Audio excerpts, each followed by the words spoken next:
Je n'ai pas le talent d'un conducteur de Formule 1 ou même de rallye. Je conduis normalement bien, mais avec l'expérience, plus de 30 ans, je sais où sont les pièges de la conduite. Si on a des pneus lisses, on dérape. Si on ne change pas les essuie-glaces, il se passe comme ça. Ah, si vous perdez le contrôle et que vous voulez contrebraquer, je peux vous donner ça et ça comme conseil. Pour freiner, il faut anticiper comme ça et ça. Ces conseils-là, ce sont tous les conseils qui ciblent la médecine du corps.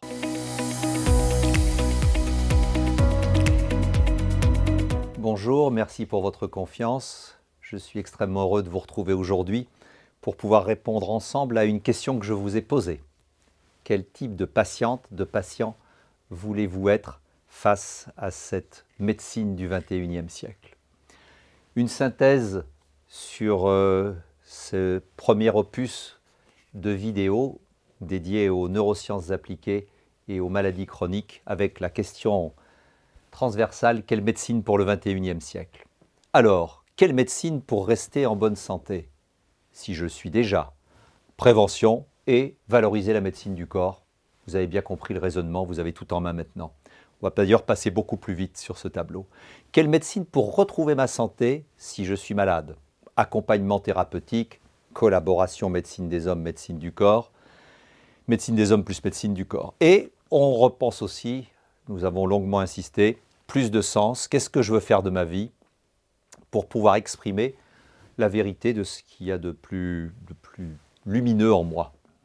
Et là se pose la grande question que j'ai énoncée dans la vidéo précédente, et voici la synthèse. Quel type de patiente ou de patient voulez-vous être et suis-je? Avec cette vision plus large de la médecine et une compétence à l'extérieur de moi, c'est-à-dire que vous comprenez un peu comment ça marche et vous vous dites la santé, c'est une affaire de spécialistes, et c'est vrai, mais je pense que c'est la maladie plutôt qui est une affaire de spécialistes. Ça a fait l'objet de la deuxième vidéo, mais on peut globaliser. C'est une affaire de spécialistes, et moi je vais faire confiance, de même que quand je veux acheter du pain, je fais confiance au boulanger, et oui, bon, il y a des machines à faire le pain, je peux faire le pain moi-même, mais bof, ça ne m'inspire pas, ça ne m'intéresse pas. Donc j'ai décidé d'entièrement déléguer tous mes processus de santé à des professionnels. Vision plus large et une compétence à l'extérieur de moi, donc le monde médical, et gérée par des professionnels. On a quand même conscience et on veut prendre soin, on s'adresse à des vrais professionnels. On sait qu'il y a médecine des hommes, médecine du corps, que la médecine du corps, ça peut être aussi des médecines ethniques. On a bien compris qu'on ne veut pas être dans un espace des médecines parallèles qui ne se rejoignent jamais. Et on fait collaborer. On ne se met pas en porte-à-faux en cachant à son médecin qu'on va voir quelqu'un dans les médecines ethniques ou en cachant à la personne des médecines ethniques qu'on continue à aller voir son médecin. Ça, c'est très mauvais pour la santé. Et l'avantage des neurosciences appliquées et de tous les outils, c'est qu'il y a une parfaite intégration dans la médecine, c'est compréhensible par les médecins, puisque c'est hospitalier, ça vient de la recherche médicale, et c'est compréhensible également par les médecines ethniques, puisque les prémices de toutes les neurosciences avaient déjà été pressenties dans toutes les écoles de tous les pays. Et là, à ce moment-là, vous devenez, le mot est peut-être un petit peu abusif, mais je dirais un patient passif. C'est pas une critique, c'est un peu comme quand on regarde des vidéos, on regarde, c'est pas mal, mais il n'y a pas d'action personnelle. Et un patient passif, vous êtes très patient, vous dépendez des rendez-vous, vous faites ce qu'on vous dit, vous notez quand même scrupuleusement les choses. Il n'y a pas de critique, mais il y a peut-être une suggestion d'une autre voie complémentaire. Avec la prise de conscience dont je viens de vous parler, j'ai rajouté ici sans problème de conscience. C'est-à-dire que c'est une prise de conscience sans problème de conscience. C'est-à-dire que ce n'est pas parce que vous prenez conscience des phrases clés des précédentes vidéos ou des 5 espaces sur lesquels s'interrogent les patients extraordinaires qui sortent des statistiques des maladies chroniques que vous êtes en porte-à-faux par rapport à votre corps médical. C'est l'opposé. Votre médecin est tout à fait ouvert à essayer de comprendre comment vous pouvez mieux métaboliser, mieux manger, mieux lutter contre le stress, gérer vos émotions et retrouver du sens.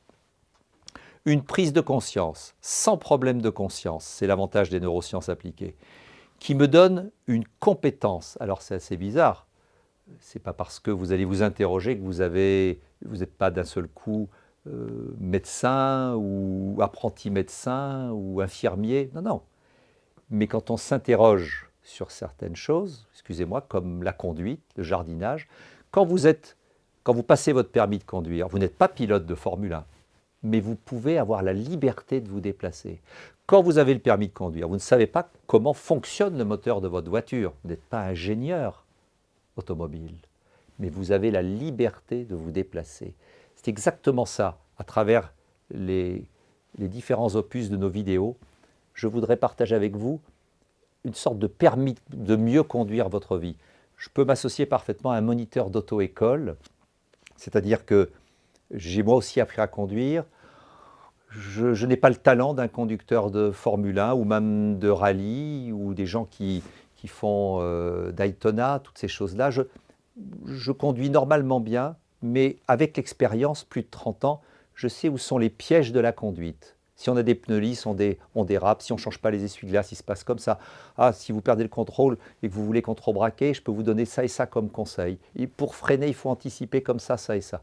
Ces conseils-là, ce sont tous les conseils qui ciblent la médecine du corps. Ensuite, libre à vous d'être un patient extraordinaire ou un peu plus passif, mais intéressez-vous à cette démarche. Une prise de conscience sans problème de conscience, compétence à l'intérieur de moi que je peux gérer progressivement. Vous pouvez gérer progressivement en vous y intéressant. Vos associations alimentaires, sans que le corps médical soit là. Comprendre que, avec un tableau sur votre frigo que vous scotchez, vous saurez ce qui donne des impacts trop forts à votre pancréas et vous savez que ce n'est pas bon parce qu'ensuite il y a des hypoglycémies, le cerveau souffre, il y a des choses qui se dérèglent, etc. Équilibre acide-base. En une semaine, tous les hommes et toutes les femmes du monde, toutes les femmes et tous les hommes du monde peuvent comprendre les principes acide-base et index glycémique. Vous pouvez progressivement gérer votre stress en augmentant vos ressources et vous occuperez des contraintes après. Vous pouvez prendre conscience en regardant un peu votre vie de ce qui s'est passé au niveau neuro-émotionnel. Et puis, vous pouvez aussi vous interroger, est-ce que je vis vraiment ce que je veux vivre? La réponse n'est pas forcément un grand oui massif, mais est-ce que je ne pourrais pas aller influencer comme ceci? Au moins se poser la question. Rien que de se poser la question, ça redonne au corps qui était enfermé un souffle, une lumière qui peut être décisive pour gérer des maladies chroniques et s'en sortir. Donc les programmes de neurosciences appliquées, on a un programme sur 21 jours, sont dédiés à la mise en place de ces petits outils. Au niveau investissement temps, c'est entre, on va dire, 3 x 3, 9, 10 minutes et 20 minutes par jour, fractionnés sur, enfin 21 minutes, comme ça fait 3 x 7, sur la journée. Ça passe complètement inaperçu, c'est un clic sur votre téléphone, 2 clics sur votre téléphone en moins. Ce qui vous permet à ce moment-là de devenir un patient actif. Et vous vous souvenez que l'actif, c'est bon pour la dopamine. Ça déjà, au moins, c'est fait. Le passif, la dopamine ne marche pas. Ça vous donne de l'élan, ça vous donne un espace de prise de conscience et de prise d'action sur votre problème. Et vous devenez un patient actif. Et un patient actif n'est plus très patient, il est très impatient. Impatient de comprendre, impatient de connaître. Et plus vous comprenez, plus vous avez une efficacité au niveau de la médecine du corps. Alors la seule question qui reste alors, quel type de patiente ou de patient voulez-vous être pour répondre et s'associer à cette médecine du 21e siècle? Alors, voilà les réponses et c'est très facile à comprendre. 2 mots nouveaux que j'ai souvent prononcés, mais que maintenant je peux définir parce que en parler au départ, ça, je dirais, ça pourrait donner une déviance au dialogue. On dirait, mais vers où veut-il m'amener? Parce que vous allez voir que ces termes, maintenant, on peut les comprendre. Je voudrais que vous deveniez santé responsable. Et je le préciserai, pas responsable de votre santé. Ça, ce sont les médecins. Santé responsable, ça veut dire quoi? Ça veut dire, je suis en bonne santé. J'ai croisé les vidéos que j'ai le plaisir de mettre à votre disposition avec mon institut et mes consoeurs et confrères. Je comprends ce qui agit sur ma vie et sur mon espérance de vie, sur ma qualité de vie, sur rajouter de la vie aux années. Et je prends conscience de ma médecine du corps, ma médecine interne, Et je comprends que c'est là la clé de la prévention. Et j'attends pas d'être malade. J'agis, j'installe dans ma vie certains outils pour venir réveiller et nourrir ma médecine du corps. Je suis santé responsable. Conscience, action. J'agis pour rester en bonne santé. C'est ça être santé responsable. Et ensuite, j'aimerais, si vous êtes dans une phase malheureusement de maladie, même légère, que vous deveniez actrice ou acteur de votre santé. Et on développera également une vidéo sur le sujet. Le but n'est pas de se dire « Ah bien alors je vais agir, je vais changer, je vais améliorer mon alimentation, je vais améliorer mon mouvement, mon détox, je vais travailler sur mon stress, je vais mieux gérer mes émotions, et je vais m'interroger sur la vie. Et puis voilà que ma santé ne s'améliore pas comme je le désire. Je ne suis pas guéri.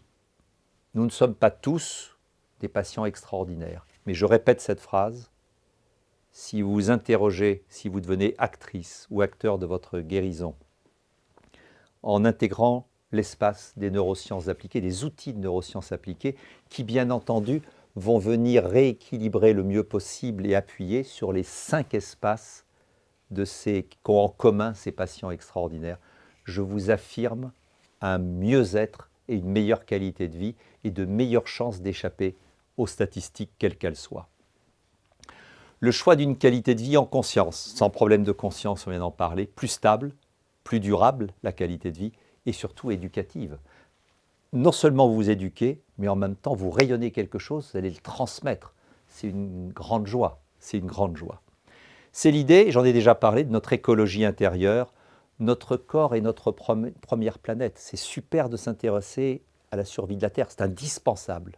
Mais pour bien le faire, pour ne pas le faire en réaction, mais en action, il faut soi-même être le mieux possible pour prendre les meilleures décisions possibles et les tenir pour la planète.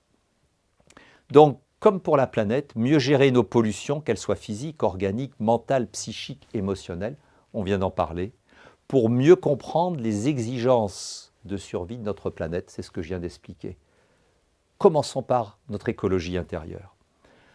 3 premières prises de conscience essentielles, notre nourriture a plus changé en 50 ans qu'en 50 siècles, nos rythmes de vie, et nous ne sommes pas ce que nous mangeons, etc. Vous les connaissez parfaitement, ce sont les vidéos précédentes. Et là, il y a un picto smiley. Ce que je veux exprimer, c'est exactement ça. Si vous avez regardé les 5-6 vidéos qui précèdent, vous êtes piégé. Vous êtes obligé d'être santé responsable, sinon là, vous allez avoir mauvaise conscience, si je peux me permettre ce jeu de mots. Vous ne pouvez plus reculer, vous êtes piégé par votre conscience. Maintenant, vous savez, et vous savez, si vous êtes en bonne santé, comment la garder le mieux possible. Vous êtes santé responsable. Et si vous êtes souffrant, devenir actrice et acteur de votre guérison. Prendre soin de vos équilibres internes, qualité de vie, la maladie évidemment va être plus facilement soignée. Et les thérapies, tous les traitements, un médicament, une thérapie soigne mieux un corps en bonne santé. Voilà santé responsable et évidemment différent de responsable de votre santé. J'ai croisé souvent des discussions et des vidéos où des gens gravement malades disent, il y en a marre de ces gens qui disent qu'il faut qu'on se nourrisse mieux, qu'on gère notre stress, que ceci, que cela. Moi, ça fait 10 ans que je souffre de ça, ça et ça, j'ai essayé plein de choses, ça ne marche pas. Respect. Respect de tous les discours et de tous les dialogues venant de personnes qui souffrent.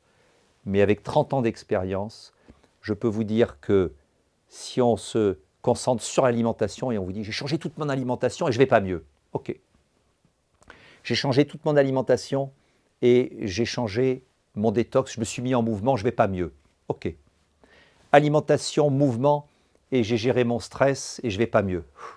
On a déjà fait beaucoup de choses, généralement on va quand même un peu mieux. J'ai fait tout ça, les 3 premiers, et j'ai bien réfléchi sur mes émotions, je me suis fait aider ou j'ai employé des outils de neurosciences symboliques. Je ne vais pas mieux, et là c'est de plus en plus rare. Mais si on a réfléchi sur les 5 espaces des patients extraordinaires, en incluant le sens de la vie, de mon expérience de vie, je n'ai pas vu tous mes patients sauvés, mais j'ai toujours vu tous mes patients améliorés avec une meilleure qualité de vie. Et c'est ce que j'essaye avec mon équipe, il y aura d'autres intervenants, avec tout mon cœur, toute mon empathie et tout mon désir de thérapeute de vous transmettre. Donc, santé responsable, c'est valoriser la médecine du corps tant qu'on est en bonne santé. Vous êtes en bonne santé, génial.